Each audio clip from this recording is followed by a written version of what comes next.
Welcome back to A Country Boy Can Cook.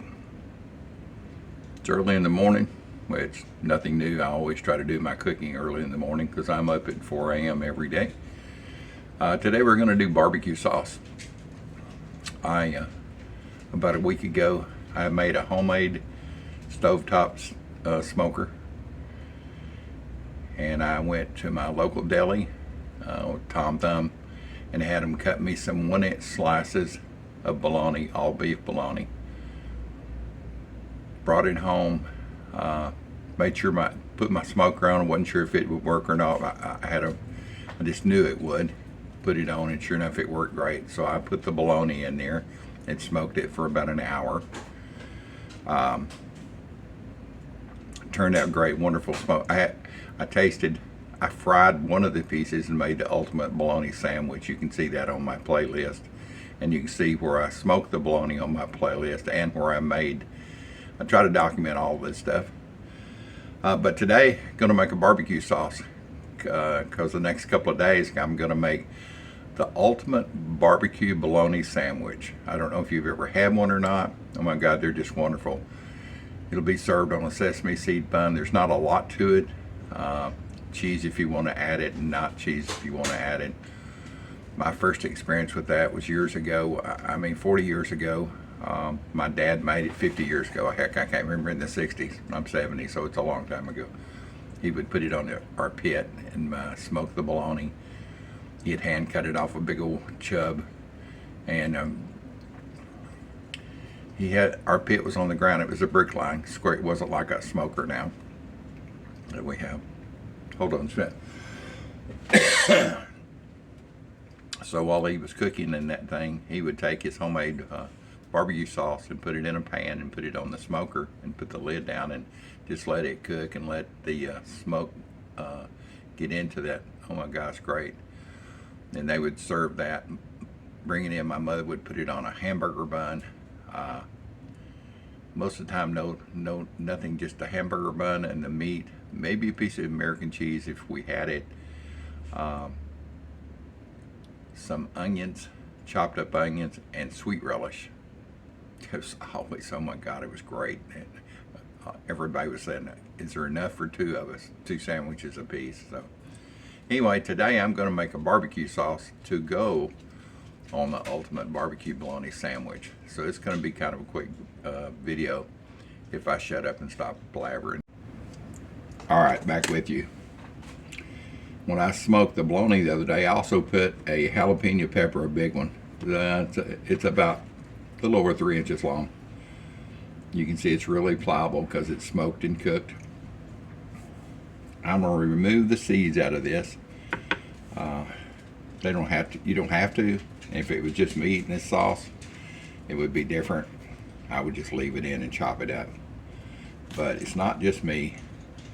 My neighbor boys have been asking me, when are you going to make some barbecue sauce? When are you going to make your special barbecue sauce? Because I've made this before. I just didn't put it on video. So, anyway. I'm going to get this. I'm going to go ahead and chop this up in small strips.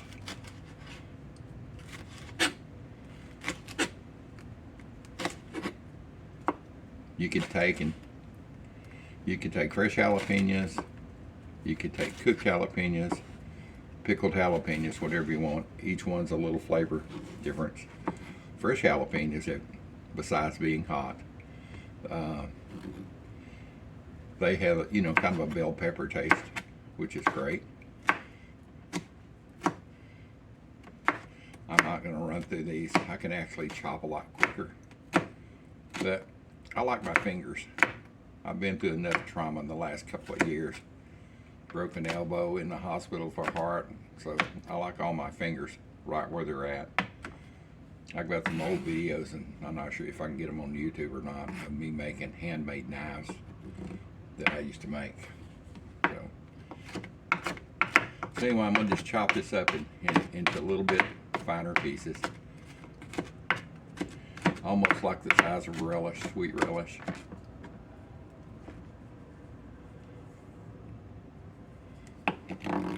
Yep. I missed a couple here. How did I do that?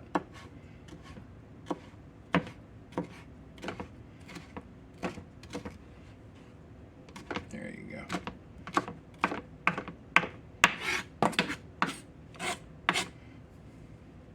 And this morning, I love knives of all different types and all different makes. This is an Ontario. It's called, I think it's called My Chef. It's an Ontario Knife Works, made in the USA. Not sure how they got the name.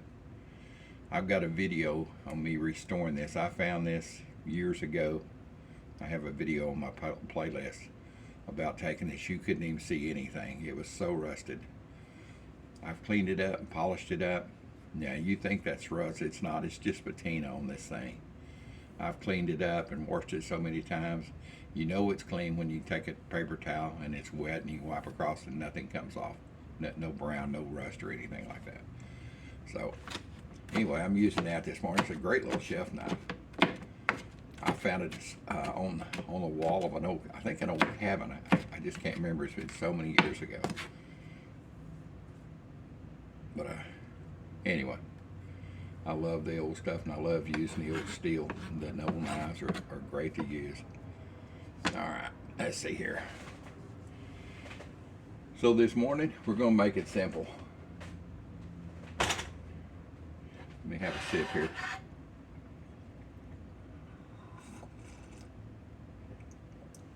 I just made coffee in my percolator and I make it on this burner.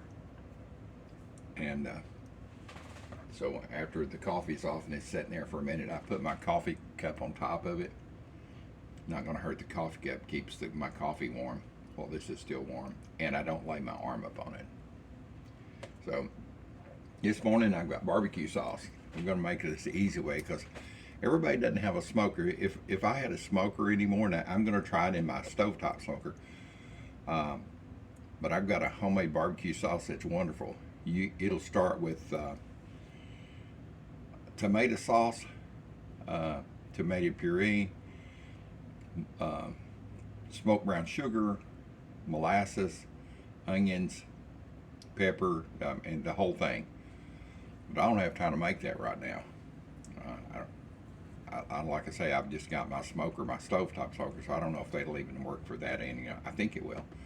So anyway, we've got great value. It's easy. Everybody can get it. You might live in an apartment in a high-rise in New York City watching this, and you think there ain't no way I've got a barbecue pit. So get you any kind of barbecue sauce, whatever you like. I just like this because it's the base of so many of my barbecue recipes. So I've poured it out in this container. Got a little bit more. It's good to the last drop.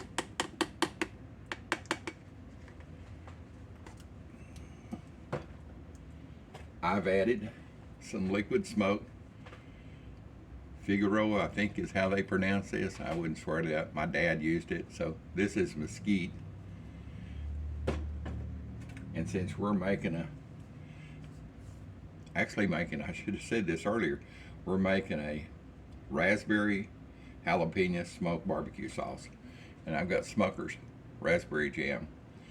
This is left over from a cake that I baked, and I served that cake last night to my buddy that's helped me out here in the house for the last 3 or 4 years when I was sick and not able to do anything. I mean, I couldn't even get out of a chair. They'd have to come help me out. But anyway, his grandsons are the ones that keep asking me about this barbecue sauce. So take your barbecue sauce, any kind. It doesn't matter.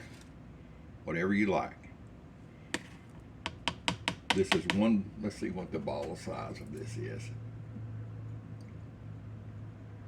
18 ounces. So I've got a half a smoked jalapeno. I mean, you don't want it to set your mouth on fire. You just want it to have the taste of jalapeno. And I will tell you, when you smoke jalapenos, it takes some of the fire out. I mean, literally, the heat is not there. All right, let me get my spoon here. So to this, something to get this out with. To the 16 ounces, I'm going to add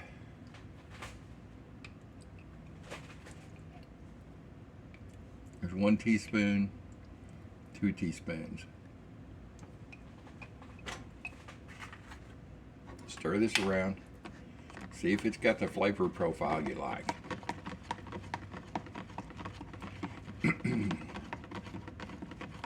This is what I've been doing, is 2 teaspoons.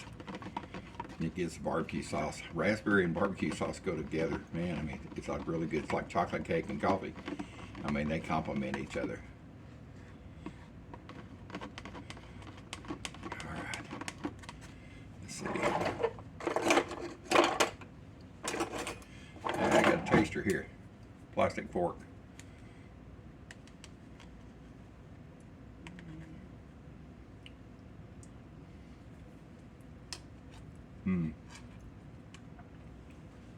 That is so good. It's just got a touch of that fruity taste, the raspberry sweetness, the barbecue sauce, and that's honey barbecue sauce from Wally World. So it's sweet anyway. It's got the jalapenos in it. So what you do at this point,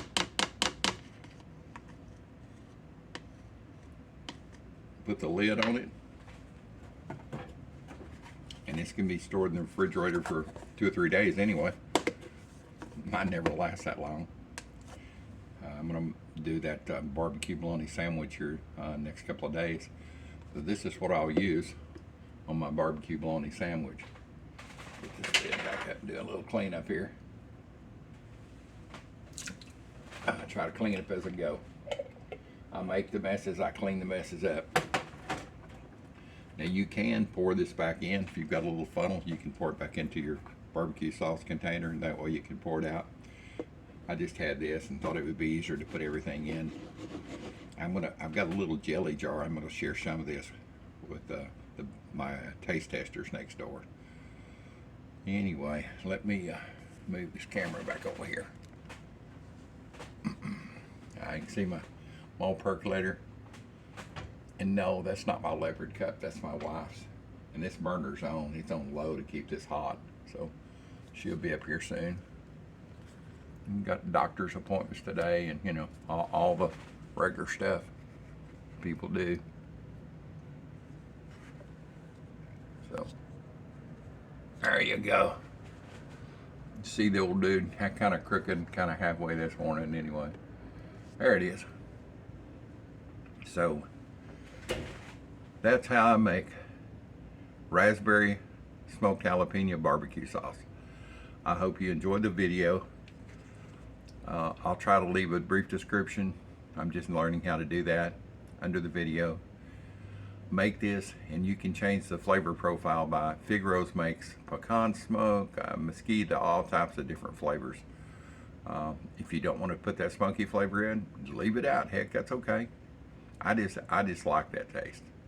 So it goes good. It's going to go good with my smoked my smoked bologna. So anyway, y'all have a great day. Be safe out there, and thanks for riding shotgun with the old dude this morning. And stay listening. We'll try to stay out of trouble. I know it's a hard thing for me to do, but I've done that for years now. I'm getting pretty good at staying out of trouble.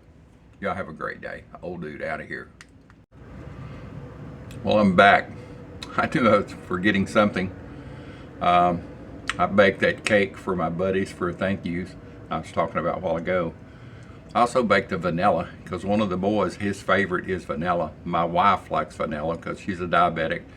I don't put any frosting on it, so she gets to share a little bit. I mean, she even has what's the vanilla cake that she eats, but she gets some of it that way. So I was going to show you that. I gave all the boys and my buddy all that cake. He was going to take it home to his mom. And his grandsons took the vanilla cake home with them. So here's my ooey gooey chocolate cake with raspberry topping. Like I said, that's where I had been using the raspberries. It's really moist, It's not dry. I hate dry cakes.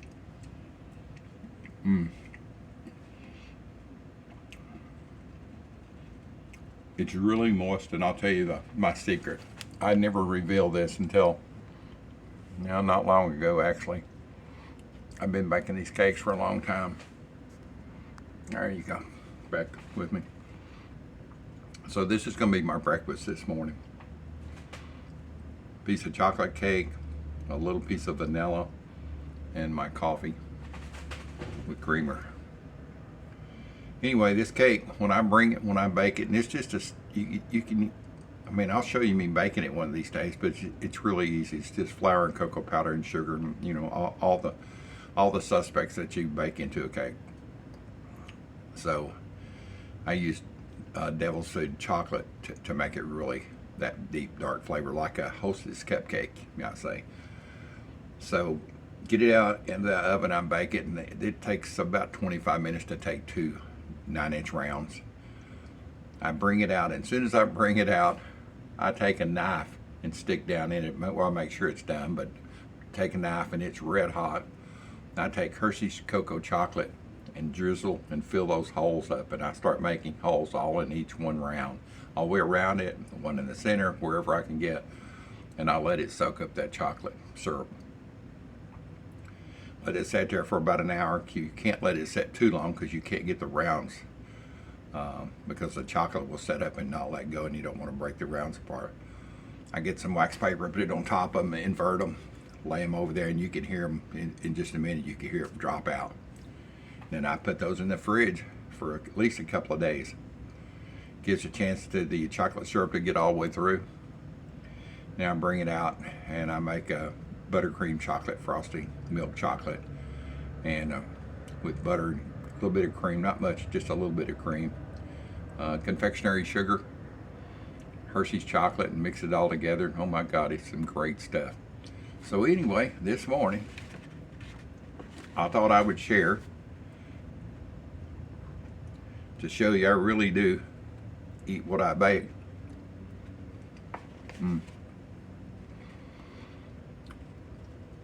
That's really, it should be called sinful cake. The nurses where I used to bake, and I would sell these cakes. The first couple of times I took it over there and they'd eaten the cake, they said, "Oh my God." They said, "What's the name of it?" I said, "I don't know. It's just a chocolate cake I've come up with." It was actually a dream I had about making this cake. So they named it lots of names. Some I can't say, but something about OMG something. This is really good. So thought I'd bring you back while I was having my breakfast, my coffee, and y'all have a great day, and I'll see you next time.